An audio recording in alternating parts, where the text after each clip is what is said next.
Kita sudah mendengar dari saya, kemudian dari Mas Handri. Sekarang waktunya kita tanya jawab ya. Mungkin kita mulai dengan 3 pertanyaan, 1 dari sini, 1 dari tengah, 1 dari kanan. Silakan. Selamat malam Pak Handri dan Bu Betty yang saya hormati. Perkenalkan, nama saya adalah Hutur Sirait. Saya seorang profesional di bidang engineering. Oke. Yang saya ingin menanyakan adalah bagaimana caranya seorang spesialis, apakah mungkin menjadi seorang great leader?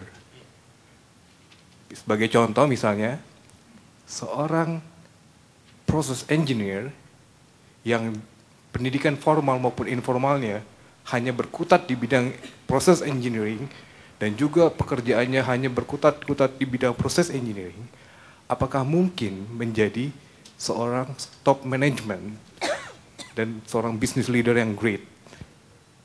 Padahal untuk bekerja dan menjalani panggilan hidup kita, itu kita harus didukung oleh passion. Sehingga apakah mungkin itu? Mungkin itu saja Pak dan Bu, terima kasih. Baik, kita tabung dulu ya sampai 3. Dari tengah. Nama saya Agus Gunawan dari Astra, Bu. Yang ingin saya tanyakan tadi Pak Handri ada sempat mengulas soal yang 4 kuadran itu, di mana yang start position itu sebagai problemnya adalah bagaimana meretain. Yang menjadi pertanyaan saya adalah faktor-faktor apa saja yang paling besar yang untuk meretain itu. Karena saya believe uang sekalipun terkadang nggak cukup. Atau bahkan sebaliknya, karena ada company yang mampu, ada juga yang sebaliknya. Kira-kira apa yang terbaik? Thank you. Baik, terima kasih. Silakan. Terima kasih. Saya Tesal, kebetulan saya mungkin saya nggak tahu ada beberapa di sini, saya seorang PNS Bu. Saya PNS, saya government, tapi background saya, sarjana saya, master saya engineer. Saya ngambil mesin, saya dulu termasuk yang sangat memandang jelek PNS Bu. Actually. Setelah itu saya mungkin celaka kali ya, karena perusahaan yang instansi yang saya bekerja sekarang itu melakukan sesuatu hal rekrutmen yang saya pikir itu multinational company atau enggak perusahaan nasional. Mungkin ini karena pimpinannya waktu itu. Akhirnya saya daftar, saya keterima dan dalam 2 tahun, saya ini udah tahun ketiga ya.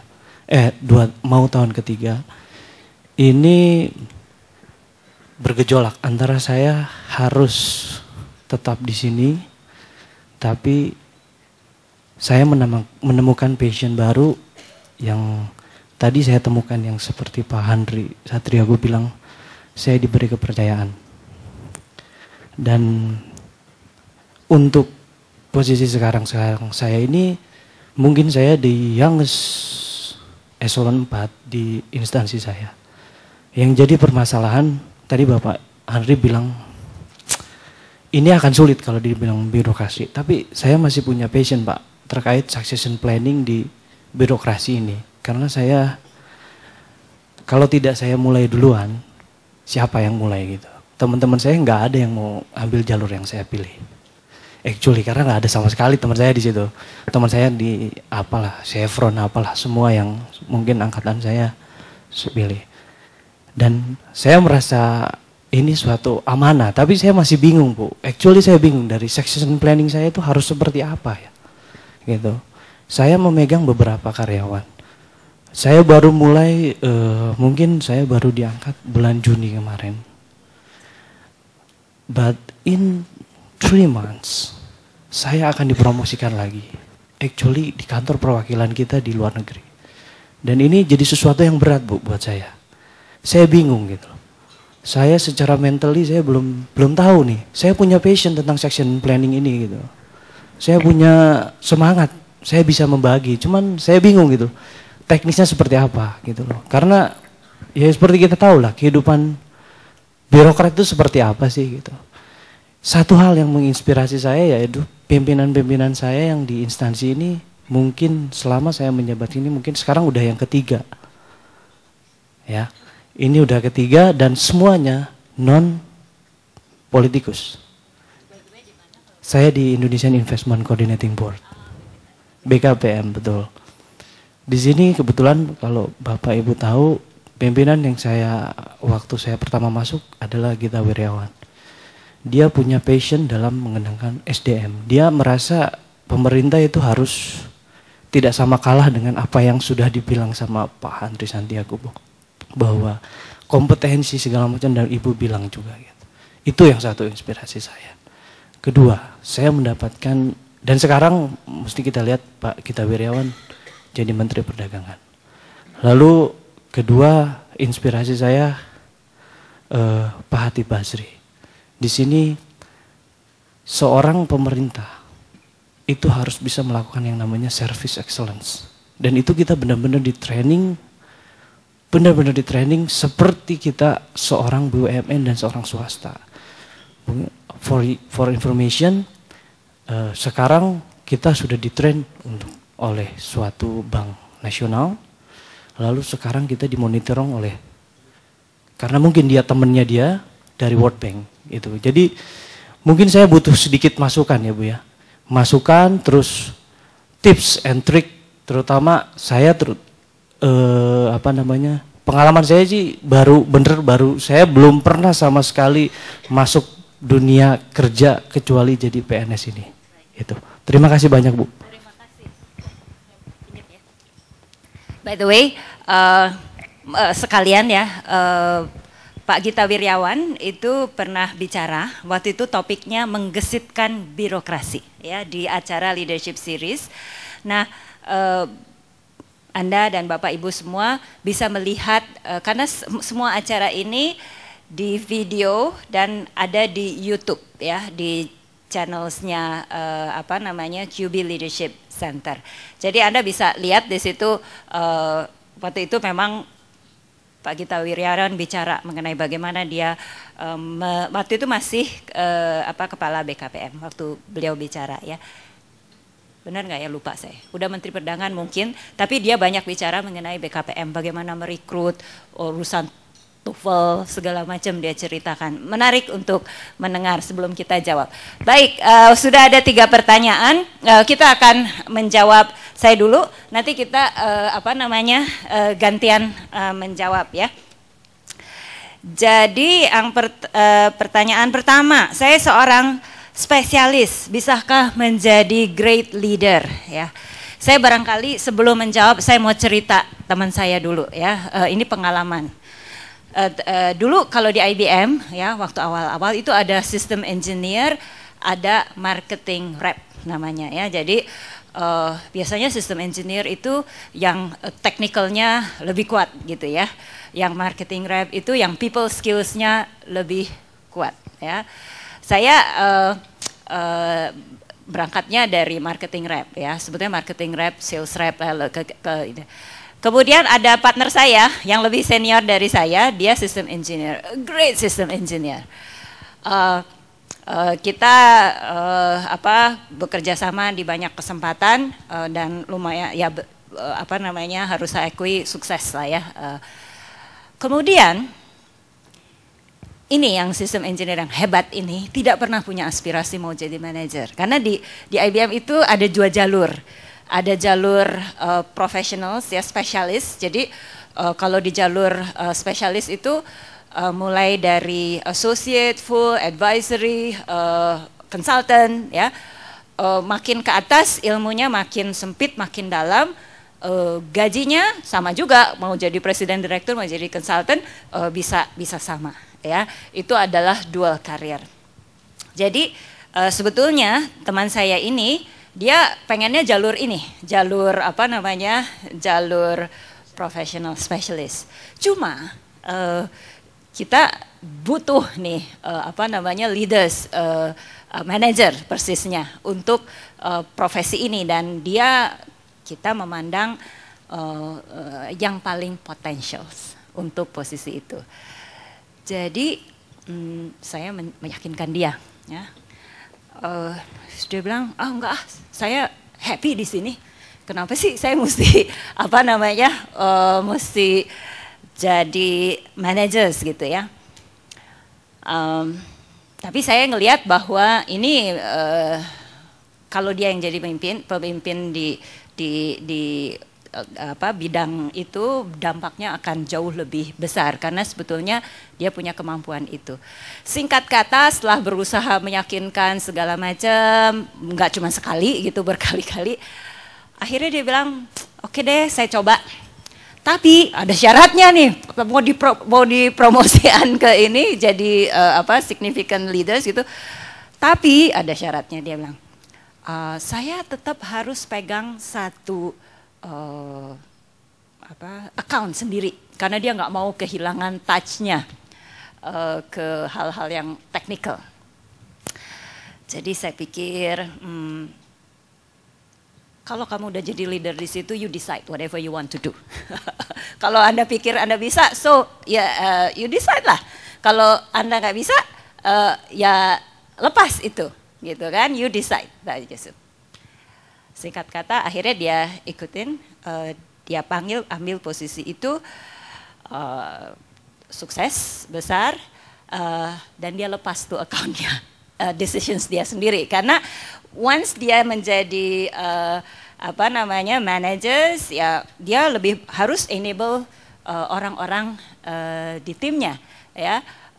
Dia harus membuat timnya itu sehebat atau lebih hebat dari dia, ya. Jadi sebenarnya kalau dia menjadi managers di situ, role-nya dia adalah memberdayakan orang, memotivasi orang, membuat timnya sukses. Ya, akhirnya dilepas atas keputusan sendiri dan dia happy dengan that decision.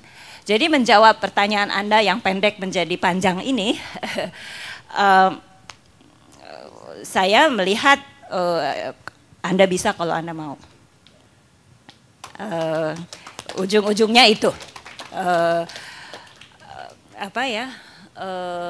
manusia itu tidak ada batasnya. Your imagination is your limit. Kalau Anda bisa membayangkan, then you can do it. Tapi kalau imajinasi Anda udah di-courting, ya itu tadi self-fulfilling prophecy. Ya, jadi pertama adalah Anda pengen apa enggak? Ya, if you want it, you can. Ujung-ujungnya itu. Memang harus diakui setiap orang punya strength, ya, dan tentu kita akan jauh lebih mudah kalau kita berprofesi sesuai dengan kekuatan kita, ya. Dan kalau di IBM kita memang menyediakan berbagai jalur sesuai dengan kekuatan dan sesuai dengan passion. Ya, ujung-ujungnya it's your decision. Menjawab? Sama, laki perempuan sama. Oh, yang tadi itu laki-laki. Yang bukan laki-laki, tapi itu berlaku untuk laki-laki dan perempuan. Ya, itu pertanyaan yang pertama. Mungkin Anda mau yang kedua dulu ya. Kemudian yang kedua dari Mas Agus Gunawan ya dari Astra. Gimana mau retain-nya gitu? The stars, how to retain the stars. Di dalam pengalaman saya, masing-masing orang itu menghargai different things, ya. Tetapi secara umum ada 3 area yang biasanya diharapkan orang. Pace, remunerasi, opportunity to grow, kemudian juga experience lah ya, network experience. Kenapa saya stay di one company for 23.5 years? Saya waktu itu kalau alumni IBM itu kan banyak yang sekolah sebentar terus start business. Ada teman saya di sini Hari Sungkari ya yang lulusnya lebih cepat daripada saya.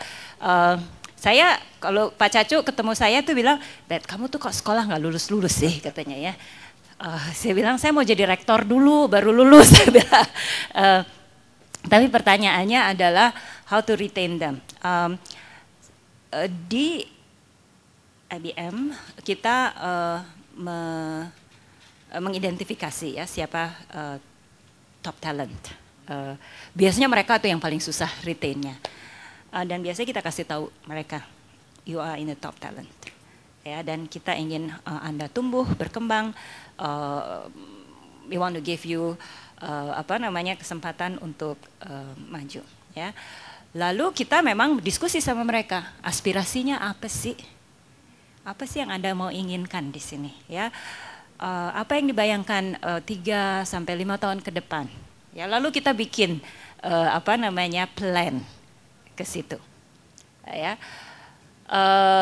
Jadi ada beberapa hal kenapa itu menjadi signifikan. Ketika dia mau keluar dia mikir juga, di sini aku udah di sini aku top talent, dapat kesempatan. Jadi dia mikir 2 kali. Ya. Kemudian yang lain yaitu tadi self fulfilling prophecy tadi, orang kalau dibilang dia hebat, dia potensial, dia akan menjadi the leader of this company, dia akan behaving like that. Dan berusaha untuk mengejar itu. Ada saya ingin cerita saya punya saya berterima kasih punya bos yang macam-macam, punya leaders yang macam-macam ya, macam-macam gayanya dan macam-macam keluarga negaraannya. Nah, ada satu bos saya yang orang Amerika nih, dia itu kalau muji, waduh nggak tanggung-tanggung gitu. Kalau orang Indonesia bilang lebay gitu ya. Kalau saya segini itu, dia mujinya segini. Tapi karena saya segini, dia mujinya segini, saya malu hati kan. Aduh, malu hati, dipuji segini, masa aku cuma segini. Aku lari kencang, berusaha setengah mati untuk mencapai seperti yang dia bilang. Ya, jadi itu dan itu adalah salah satu membuat orang-orang yang kita anggap stars untuk stay in the company. Ya, ujung-ujungnya adalah kita mesti rajin berkomunikasi, kita kasih tahu dia bahwa we are developing you are potential leaders. Di sini Anda punya banyak kesempatan. Dan habis itu kita dengerin apa sih aspirasi dia supaya kita bisa menyesuaikan ya. Kadang-kadang kita pikir semua orang sama gitu kan, semua orang suka duit gitu kan. Ya duit sih suka, tapi duit bukan segalanya. Ya itu yang penting. Kemudian yang ketiga, sebagai PNS ya, kemudian masukan mengenai succession, mengenai the future. Satu, sebetulnya kalau menurut saya memang kita perlu orang-orang, kita perlu darah-darah segar seperti Anda untuk merevitalisasi birokrasi kita ya. Jadi kalau Anda udah suka sukses di sana, stay there dan coba pengaruhi, karena leadership is about influence, dan influence itu Pak Handri tadi sampaikan juga bahwa kita nggak perlu tunggu sampai posisinya hebat untuk influence ya, dimanapun kita bisa influence. Jadi sebetulnya apa sih leaders? Leaders adalah orang yang bisa mempengaruhi orang lain sehingga dia termotivasi mau bekerja lebih ekstra dan hasilnya bagus. Itu ada leaders. Ya, title kita bisa hebat, tapi kalau kita tidak bisa memberikan influence yang bagus, then we are not a leader. Ya, jadi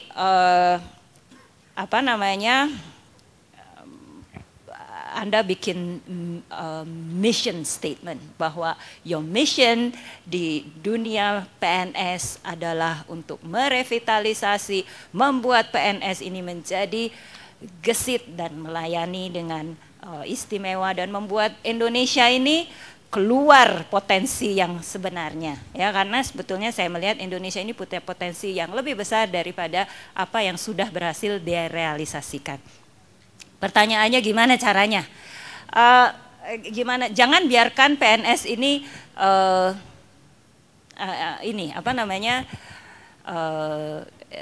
we are what we think we are. gitu ya. Jadi kalau Anda bilang saya dari PNS, Anda mesti ceritakan dengan bangga, bahwa saya dari PNS dan ternyata PNS sekarang ini banyak yang bisa dilakukan dan ternyata PNS sekarang ini punya potensi yang sangat besar ya. Bayangin kalau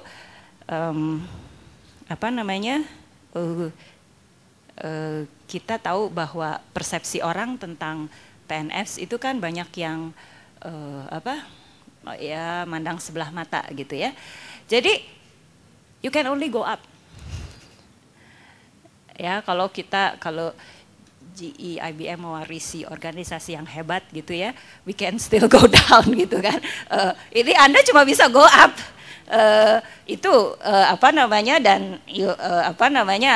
Tugas Anda adalah untuk terbang tinggi. Dan sekarang ini kita bisa lihat ya pemimpin-pemimpin daerah kita, ada Jokowi, ada di Bandung ada Ridwan Kamil, di Surabaya ada Tri Rismarini ya. Kita lihat the next generations of public service leaders itu nggak main-main dan kita punya harapan yang luar biasa kepada mereka ya. Dan Anda bisa membantu mereka karena kadang-kadang mereka rada tersandung-sandung juga, mau lari, saya mau lari kenceng nih, tapi birokrasinya nggak bisa lari sama kencengnya. Nah, siapa bilang kita bisa lari lebih kenceng daripada yang Anda bayangkan ya. Intinya itu, dan tadi saya sempat lihat great leader itu prinsipnya sederhana, cuma 4. Satu, kita punya visi ke depan, ya. Mau seperti apa sih? Ya, kita harus punya mimpi itu, ya. 5 tahun ke depan seperti apa, ya. Perubahan seperti apa, kemajuan seperti apa yang Anda ingin lakukan. Sekarang kita ada di mana? Lalu gimana caranya mau bikin dari sini sampai ke sana, ya, ada tahapannya. Sehingga Anda tahu bahwa you are in the right track, you are in the agak keluar jalur sedikit dan mesti balik ya. Habis itu courage. Jadi jangan berharap bahwa jalan ke sana itu selalu mulus ya. Kalau mulus itu berarti lompatnya kurang tinggi. Ya, kalau kita punya lompatan yang tinggi ya kadang-kadang jatuh juga, gitu kan. So what kalau kita jatuh bangun lagi, loncat lagi ya, itu courage. Kemudian yang ini penting sekali di birokrasi, ethics. Ya, betapapun lingkungannya rusak, tetap Anda mesti jadi teladan dari segi etik supaya Anda nggak jatuh. Ya, saya ngelihat, orang yang tadinya hebat masuk ke situ tiba-tiba kena polusi ya, jadi tercemar. Anda pegang itu ya. Jadi kalau saya pikir beberapa ya, saya kalau lagi dalam kondisi yang sangat susah dan kepepet dan kayaknya pilihannya itu kalau saya kompromi itu hasilnya besar, sementara kalau saya nggak kompromi itu ya, saya bilang saya satu, alhamdulillah saya perempuan dan suami saya bekerja juga ya, saya selalu berprinsip worst case saya kehilangan pekerjaan, no problem, emangnya kenapa gitu kan. Nah itu yang Anda harus pegang, Anda mesti pegang, mesti tahu bahwa ketika Anda kehilangan pekerjaan karena Anda berpegang kepada prinsip, dunia tidak kiamat. Ada banyak alternatif. Ya, jadi jangan sampai yang satu itu, yang ethics itu Anda korbankan. Caranya cuma sederhana, 4 itu aja, dan saya pikir Anda akan bisa melakukan atau bagian dari generasi baru dari PNS kita yang gesit, yang berintegritas, yang bersih, yang bisa membawa Indonesia jauh lebih maju lagi. Oke? Udah dijawab semua Mbak Betty kan? Do you still need me to comment on that?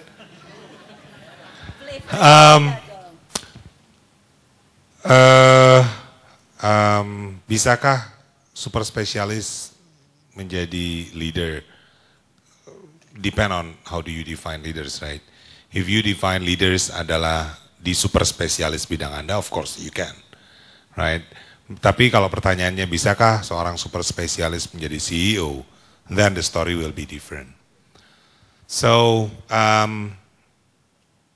first of all, we have to realize there is always a trade-off untuk apapun yang mau kita lakukan. Some people are very lucky they can do what they love. Enggak semua orang dapat kesempatan itu.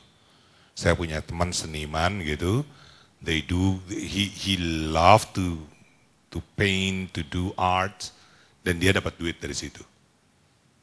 You know, not everybody is lucky as that, right? Some people harus mengorbankan apa yang dia suka untuk menjalankan apa yang disebut pekerja, mencari nafkah, dan sebagainya. Some people menggunakan jalur yang berbelok. I never have any cita-cita sejak dari kecil untuk jadi CEO bisnis. Never. Because that's not what I love to do. If you ask me, what I really love to do is go to campus. Kalau saya di kampus jadi dosen di depan mahasiswa, do all of the things, I feel alive, man. I feel alive. But can I live dengan pendapatan saya menjadi dosen, kalau saya mulai dari sekarang, waktu itu dengan saya hitung kebutuhan saya apa gitu ya, pakai dengan segala macam sakit yang ada. Dan hanya saya pengen benar-benar ngajar doang gitu, gak ada proyek, gak pengen apa gitu, susah. At least, mungkin kalkulasi saya salah waktu itu. But at least that's what I found. So, you have to have, nggak perlu jadi total generalist, but you have to have the capability of others beside what you really love sebagai technical misalnya. You need to know management for sure. You need to know how to manage people, not only manage machine or tools. Dan untuk itu kalau di tempat saya bekerja, selalu ada jalurnya untuk menjadi business leaders. Jadi apapun fungsinya mereka, misalnya operasi, manufacturing, finance, selalu ada pintu kebuka. Begitu ada kesempatan untuk jadi business leader, harus ngambil ke situ. Nggak bisa terus vertikal di sini aja. So ada jalan berbeloknya. Ya Pak, tapi gue nggak bisa Pak kerja dengan pakai dasi, pakai apa segala macam. That's not my life. Well, that's the trade-off. That's the trade-off. Sometimes I have to wear batik too. And that's one of my trade-off. Karena saya jauh lebih suka dengan apa yang saya gunakan sekarang. Kebetulan tempat kerja saya mengizinkan untuk itu. Tapi kalau saya datang ke customer, I cannot be dressed like this. So, realize bahwa ada hal yang perlu dikorbankan ketika Anda ingin mencapai apa yang Anda inginkan. Nah, itu dulu tuh. Do I want to work on what I love, or saya bersedia untuk trade off sebagian yang ingin saya lakukan. Untuk kemudian mau balik lagi ke situ entah apa, it's up to you. Tetapi prinsipnya adalah super specialist without knowing how to lead people, don't have an experience to sell the products, it's difficult to become a CEO.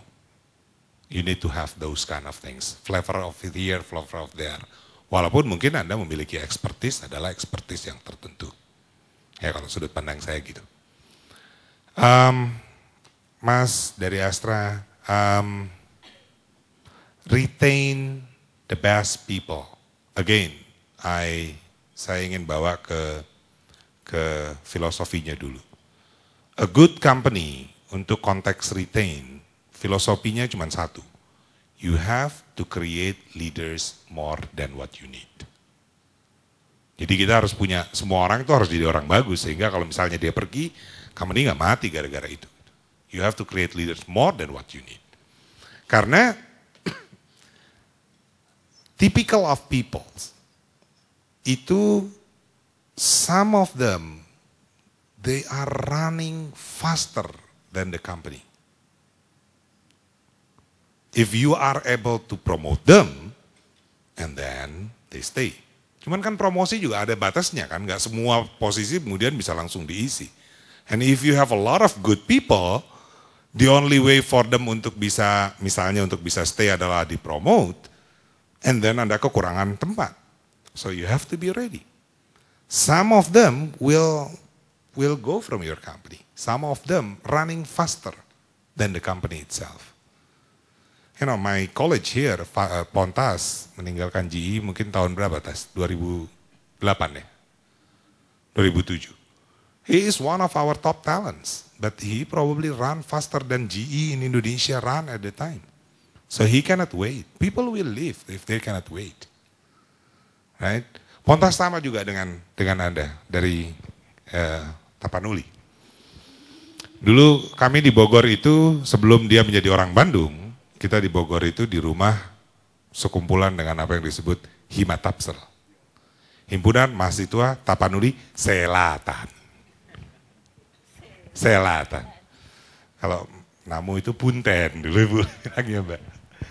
So, well, I think Pontas is my true example of that. Some of your employee running faster than the company. So if your company, if your organization cannot provide a level di mana yang dia akan merasa, here I am, I'm comfortable, I am able to do whatever that I want. Kalau saya di sini, they will leave. Dan itu adalah reality yang harus diterima. Tapi on the other side, I disagree people leave just for money. If you have many people on your organization like that, there is something wrong with the organization. Karena people itu sebenarnya most of the time they don't leave the company. They leave the boss. It's not the company they hate. Mostly the boss they don't like. So in that case, a lot of values in the company itu sebenarnya cukup untuk membuat orang stay di situ. So it is not only about money. If they have, you know, kalau buat saya nih adalah room of learning. Room of learning. Buat saya itu. Selama room of learningnya gede, I'll stay. Kemudian on some people adalah career growth. Selama saya kelihatan karirnya mau yang saya capai apa, saya stay. Tentu Anda harus berada pada level standar industri untuk compensation. Karena kalau benar-benar di bawah ya semuanya juga pergi gitu ceritanya. Pak saya udah berusaha nih Pak, orang dengan ngasih value dan sebagainya, kok orang tetap pergi. Ya Anda bayar 1/10 daripada industri yang ada ya, of course they will go, right? So that's a different story. So I think that's my experience about retaining people. You have to develop leaders more than what you need. Kemudian you have to promote the good people. In the past itu selalu ada batas umur kan. Kalau sekarang no, you leaders, the good leader will fight for their followers. I just learned it kemarin dari one of my boss, my vice chairman datang dan dia give a speech to us. That the most important thing that I learned. He said that leaders fight for their people, especially the people who have an ideas untuk maju. So I think we should do more about it. I'm a big fan of all of the big names that you mentioned tadi. Gini Mas, ketika saya memulai GE Indonesia tahun 2010, I start with the very basic questions. Sebelum-sebelumnya kita adalah, we are good employee lah. Good employee means that we meet the numbers, we follow the instructions, and then done. Ke kantor itu pagi untuk mencapai target apa yang harus diselesaikan hari ini, selesaikan, kemudian pulang tidur dengan nyenyak.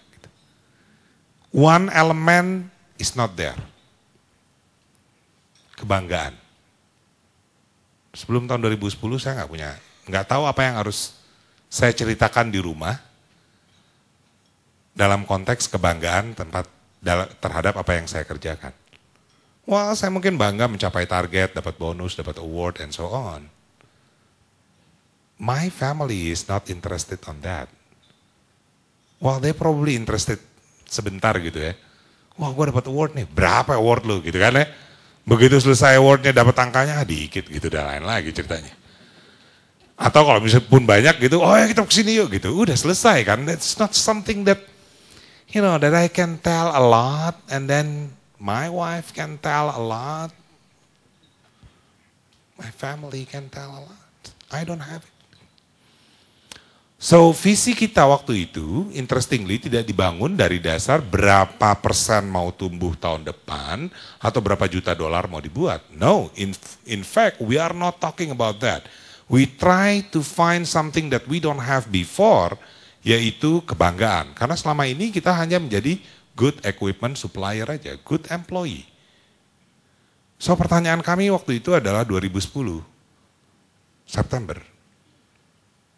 Apa yang bikin kita bangga sebagai orang Indonesia yang kerja di multinational company yang beroperasi di Indonesia? That question never being asked before. So setengah harian kita berdiskusi mengenai itu. Istilah kita ya kalau lebaynya pelan-pelan kita mulai menggambar bendera merah putih di jaket GE yang kita biasa pakai. Sound very cliche, but if you ask me, that's my engine to do the work until now. Because at the time, kita kemudian mendefinisikan 3 hal yang selama ini nggak pernah kita definisikan. Yang kalau kita ceritain di rumah, dimanapun, kita bisa cerita dengan bangga. Number 1, if we are able to bring the technology. Number 2, if we are able to give a solution for Indonesia. And the third one, if we are able to develop local talent. So I talk like, wah kayak saya punya tumbuh sayap gitu, begitu melihat a lot of my team now are Indonesian, right? Kemudian they are able to raise their hand di depan para bule-bule, and some of them fight for their ideas. Something yang kita nggak punya dulu. Sesuatu yang kita ngerasa bahwa ya segini emangnya kenapa kita nggak dipromot-promot ya. Probably we are not on that level. Karena promosi itu memerlukan orang yang come up with ideas and fight for that. And a lot of rejections. A lot of rejection. And you keep fighting for that because you believe that the right things to do. So that's what we did within these 3 years. Kita mendapatkan sales yang besar tadi, bukan not because we are selling better or we add more salesmen, because we are doing the work that make us proud. For Indonesia, we develop the learning center. Kita datang ke Garuda, we develop the training development, human resource development bareng-bareng. We develop the capability of our customer. A lot of investment bukan bikin pabrik, ngeruk di sini, kemudian duitnya bawa di Amerika. No. A lot of our activities malah menghasilkan banyak orang yang lain. So my message to your question, Mas, wherever you work, you need to find the thing that will make you proud. Wherever it is. Because if you don't proud on what you are doing, and then we are just robot. So, you know, good luck with all of your promotion. Saya akan senang sekali kalau satu hari ketemu Anda dan Anda dengan bangganya menyatakan, Mas, I developed 5 people now to become future leaders of BKPM or wherever it is. You know, the names yang Mbak Betty katakan are the great people. Jokowi, Risma, Ahok, or Ridwan, and a lot of people will come up later on. But that's not enough for Indonesia. That's not enough. What we need is those people able to create another people yang kayak mereka. And then we are in a better position. Otherwise selalu kayak nyala api gitu. Satu hari kita dapat good leaders, apinya gede. Begitu leadersnya kemudian entah hanyut dengan value yang ada, yang tidak baik ataupun mereka menghilang. Kemudian gak ada lagi di bawahnya. The key for this country is not only leadership. It's about followership. Thank you. Masih 3 lagi ya. Kita jawabnya ini. Okay. Namanya bagi-bagi. Jadi oke. Oke. 3 pertanyaan. Oke, Pontas. Mohon maaf ya, yang duduk di depan itu lebih cepat kelihatan. Jadi next time duduk di depan. Oke, selamat malam. Nama saya Pontas Tambunan, asli Tapanuli. Saya angkatan 90 ITB, Teknik Pertambangan, bagian metalurgi. Andre, sahabat saya, waktu pernah saya setahun di IPB, dan saya melarikan diri ke testing lagi ke ITB. Jadi setahun kami dulu banyak kenangan ya Andre ya. Apalagi kalau lagi mau ujian-ujian. Tapi satu yang pasti kalau perbaikan gizi saya makan di rumah dia. Jadi saya termasuk yang sangat beruntung pernah kerja di GE. Dan saking bangganya sampai hari ini di ruang kerja saya, kebetulan saya pernah dapat stok saham dari GE yang kebetulan saat itu ditandatangan sama Jack Welch sama Jeff Immelt. Tahun ini. Jadi saya tidak tukar itu jadi duit. Tapi saya buat itu di dinding meja kerja saya. Dan kemudian juga saya di GE Transportation dulu membuat lokomotif kita. Saya buat juga lokomotif itu di ruangan saya. Dan juga my current business. Itu mengingatkan saya selalu bahwa saya pernah sekolah di GE. Dan makanya waktu Bu Betty kirim email Yahoo mengenai acara ini, tadi malam saya BBM beliau, Andre, wah Anda bicara ya sharing besok gitu loh. Jadi saya bilang saya bangga sekali karena saya ingin belajar. Jadi ada satu yang mau saya sharing, leader itu harus selalu belajar. Dan saya kebetulan sekarang punya usaha sendiri. Saya distributor tunggal dari ada perusahaan Hubbell Power System dari Amerika. Dan puji Tuhan dalam kurun waktu 6 tahun kami sudah deal untuk membangun pabrik di Indonesia. Di Cimanggis. Jadi ini semua dari mimpi. Nanti ada pertanyaan saya sama Bu Betty sama Pak Bang Andre ya. Tetapi apa pembicaraan kita di sini adalah apa kita hari ini atau apa kita hari esok, apa yang kita pikirkan sebenarnya. Jadi bicara tim, bicara itu semuanya tergantung di pikiran kita mau jadi apa. Jadi makanya Andre tadi mengatakan tentang kebanggaan, jujur. Kebanggaan itu selalu kita tingkatkan gitu loh. Saya mau jadi apa. Saya buka usaha itu udah saya pikirkan pada saat saya umur 30 tahun. Saya dulu diangkat country manager GE Transportation untuk supply chain. Saat itu saya udah bilang sebelum 40 tahun saya mau jadi direktur utama di perusahaan saya sendiri. Padahal saya baru dapat jabatan di GE itu. Saya langsung membuat pikiran yang jauh ke depan. Nah ada yang berubah waktu itu saya. Saya menjadi orang yang mau belajar karena saya pikir kalau saya mau jadi pimpinan perusahaan, saya harus tahu banyak hal. Saya menjadi orang yang rendah hati. Saya belajar accounting, finance dan lain-lain. Nah, kita ini lulusan termasuk orang-orang yang punya talent dikasih yang maha kuasa. Kita kuliah di ITB, ada di IPB. Saya berpikir begini, kalau kita hanya memikirkan berapa tabungan kita, berapa rumah kita, anak kita kuliah di mana, rasanya kita sayang kuliah di ITB. Itu yang saya pikirkan dalam diri saya. Makanya kenapa saya ingin buka usaha? Karena saya mau buka lapangan kerja lebih banyak lagi. Nah, dulu waktu saya kerja di GE, saya sering dulu meeting di Bangalore di India. Waktu itu kejadian ini yang merubah juga saya. Waktu itu saya satu hotel sama Bill Gates, tapi beda kamar. Jadi kita di Kanfiske di sana. Dia pagi-paginya saya baca koran di India itu, saya merasa terharu. Ini jujur ini, nggak bohong. Isinya apa? Bill Gates mendonasi 400 miliar untuk pendidikan di India. Itu saat itu saya nggak bohong, saya menangis itu. Dalam hati saya bilang, kenapa? Why not my country? Kenapa Bill Gates nggak datang ke negara saya? Mendonasikan 400 miliar untuk pendidikan kita gitu. What's wrong with my country? Jadi waktu itu saya termotivasi lah. Saya pingin ikut nanti di parlemen. Saya ingin mengajak teman-teman satu visi membuat roadmap industri Indonesia dalam jangka panjang. Jadi ini rupanya menginspirasi saya. Saya mau belajar di dan saya akan buka usaha. Dan kenapa saya buka usaha? Karena saya butuh duit untuk bermain di parlemen. Saya butuh modal. Karena tanpa modal saya akan menjadi tidak orang independen. Nah, pertanyaan saya berikut adalah karena Bang Andre ini CEO-nya GE Indonesia. Sebenarnya tidak sekedar tadi beliau bicara mengenai tingginya penjualan GE di Indonesia belanja. Tetapi saya mau men-challenge beliau sebenarnya. Dengan teknologi yang tinggi dari GE. Bisa nggak Bang Andre ini nanti melobi GE, membuka banyak manufacturing di sini. Tidak sekedar menjual produknya ke Indonesia. Tetapi bagaimana melakukan ahli teknologi. Dalam hal kecil saya sudah lakukan hari ini. Hubbell Power System adalah perusahaan seumur GE, 125 tahun. Karena itu kalau saya baca di ensiklopedia, Harvey Hubbell itu teman baiknya Thomas Alva Edison. Nah, mereka pertama kali melakukan deal seperti kami selama umur mereka 125 tahun. Mereka punya pabrik di Cina, tapi itu 100% miliknya mereka. Pabrik kami yang di sini, teknologinya mereka 100% punya kami. pabriknya.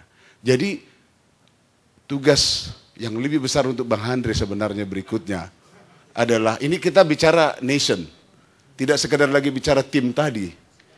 PR yang luar biasa, karena beliau punya akses yang luar biasa. Karena GE itu perusahaan yang sangat high technology. Itu banyak bisa ilmu atau di lobby. Supaya maksud saya, muncullah pabrik-pabrik GE yang berpartner lokal di Indonesia. Sehingga kita nanti bisa buat roadmap. Tadi Bu Betty saya bicara, Bu, bisa nggak kita buat roadmap nanti misalnya di Kalimantan, Kalbar itu menjadi industri plastik, di Kaltim itu industri logam, dan infrastruktur kita bangun. Sehingga kita bicara roadmap. Jadi karena beliau-beliau ini orang-orang hebat. Jadi aku pikir bisa berpikir mereka 20 tahun ke depan. Supaya negara yang kita cintai ini akan jauh lebih cepat mengimbangi India dan China. Kira-kira ini bukan pertanyaan tapi memohon aja. Thank you. Permintaan. Bukan pertanyaan tapi permintaan. Di sini? Terima kasih, nama saya Reza, saya dari Indosat. Saya cukup tertarik dengan yang sudah Ibu Betty jelaskan tadi, bahwa untuk succession planning itu dibutuhkan trust ya, dan salah satu unsur dari trust itu adalah connection. Saya pernah baca tulisan dari Jamie F. Confido bahwa untuk dibutuhkan dalam trust itu dibutuhkan intimacy, ini mungkin ada persamaan dengan connection. Tapi yang saya rasakan dalam beberapa kondisi, ini over implemented. Jadinya intimacy ini digunakan bukan untuk menempatkan orang pada sesuai dengan ahlinya. Jadi bukan memberikan sesuatu sesuai ahlinya, tapi memberikan sesuatu pada kroninya, seperti itu Ibu ya. Dan yang saya rasakan seperti itu. Dan saya sangat suka apa yang dikatakan oleh Mas Handri tadi, bahwa beliau adalah seorang leader yang tidak suka kalau bawahannya selalu bilang yes.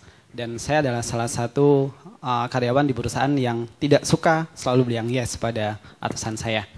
Tapi kondisinya berubah dan jadi bermasalah jikalau atasan saya adalah seorang yang tidak suka bawahannya bilang no. Dan saya juga beberapa kali mengalami hal seperti ini.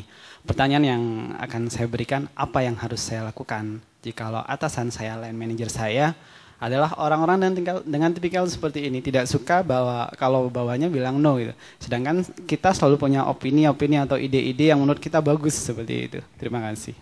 Baik. Dua pertanyaan, satu ada yang jawab, satu saya yang jawab. Silakan. Duluan. Pontas. Pontas ini mengingatkan saya waktu kita masih mahasiswa. Kami dulu kalau naksir cewek datang ke rumah kos-kosannya, ketok pintunya, begitu orangnya keluar, Butet, abang suka sama kau, ada pertanyaan. Gitu. Selesai urusan langsung ke atas. I mean, Pontas is right bahwa we have to develop a lot of manufacturing yang meningkatkan kualitas tenaga kerja Indonesia. Saat ini kita punya di Batam, yang paling baru adalah yang di Batam untuk oil and gas, wellhead, kepala bor itu. Kemudian ada Christmas tree untuk itunya juga. Dan ini akan jadi senternya oil and gas untuk Asia. We are going to do that. Currently around 120 employees, and then we will make it double by 2 years. Lighting kita punya sekitar 400 employees di Jogja, semua produknya dijual ke luar Indonesia.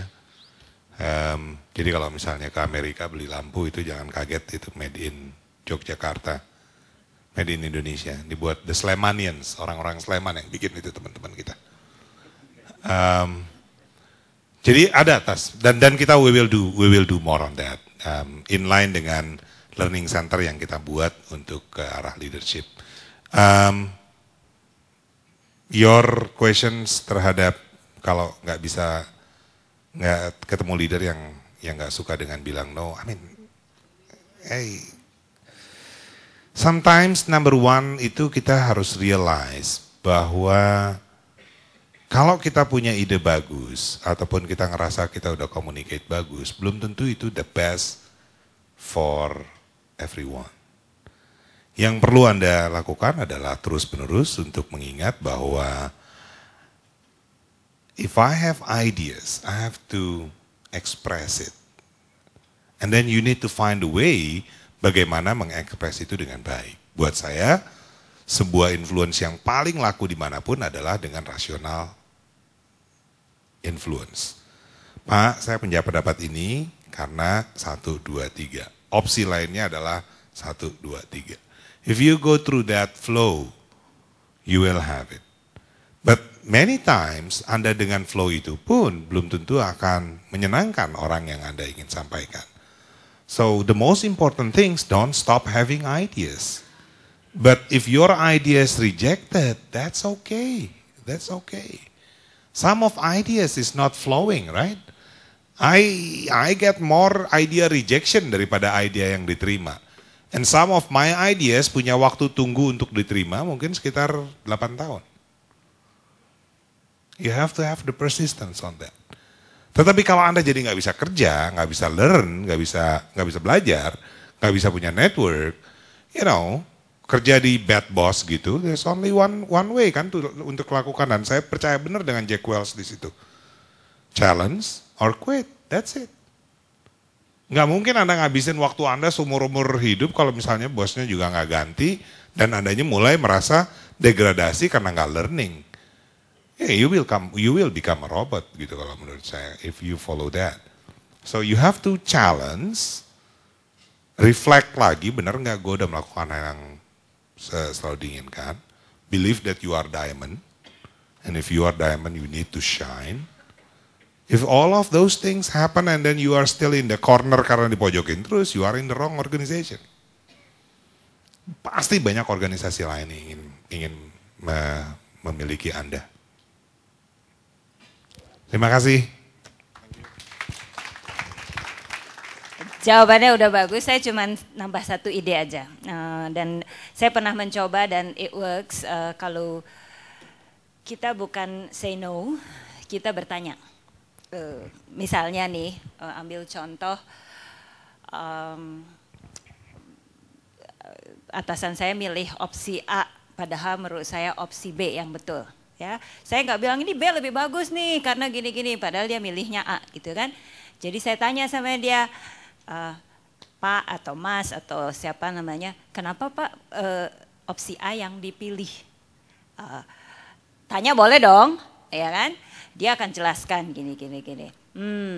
Kalau misalnya ada opsi lain yang bisa mencapai itu plus ini, apakah itu menarik? Ya, jadi kita boss itu is boss gitu ya, apalagi di sini. Kalau di luar negeri itu lebih egaliter. Di sini tuh kadang-kadang masih atasan itu ya kadang-kadang nggak mau kehilangan kadang-kadang separuh dewa. Jadi apalagi di pemerintahan. Saya kan sekarang advisor juga di pemerintahan ya, di Komite Inovasi Nasional, Dewan Riset Nasional. So you need to learn gimana caranya ide Anda dijalankan, tetapi bos merasa atau siapa merasa itu idenya dia, bukan ide kita. Try that. Ya, jadi kita kan yang lebih penting idenya dijalankan, nggak penting kan bahwa itu dari kita. Ya, jadi caranya dengan bertanya. Oke, itu tadi adalah acara kita pada hari ini. Saya ingin memberi kepada para pembicara tamu, kita nggak pernah memberikan honor ya, soalnya mereka orang hebat-hebat nggak perlu honor dari kita. Tetapi kita berikan sesuatu kenang-kenangan, dan kenang-kenangan itu biasanya wayang gitu ya, dan wayangnya merefleksikan ya paling nggak kita mikirnya seperti itu ya. Nah wayangnya ini kita pilih Kresna ya. Karena Kresna itu bijaksana, ya, sakti, dan lebih penting lagi dia itu coachnya para Pandawa, yang membuat para Pandawa itu bisa mumpuni, ya. Dan itu adalah yang kita bayangkan mengenai Mas Handri. Pak Nurholis bisa tolong Pak Nurholis ini dari Warta Ekonomi. Terima kasih. Baik, ini adalah akhir dari acara kita. Buat Anda yang mau lihat video-video yang sebelumnya dan believe me is worth it untuk dilihat ya. Go to the YouTube, ada Dahlan Iskan, ada Gita Wirjawan, ada Arifin Tanigoro, ada Khairul Tanjung. Pokoknya kalau Anda pikir the great leaders in Indonesia, mereka ada di situ. Kalau belum, ya belum sampai ke situ aja. Terima kasih, selamat malam.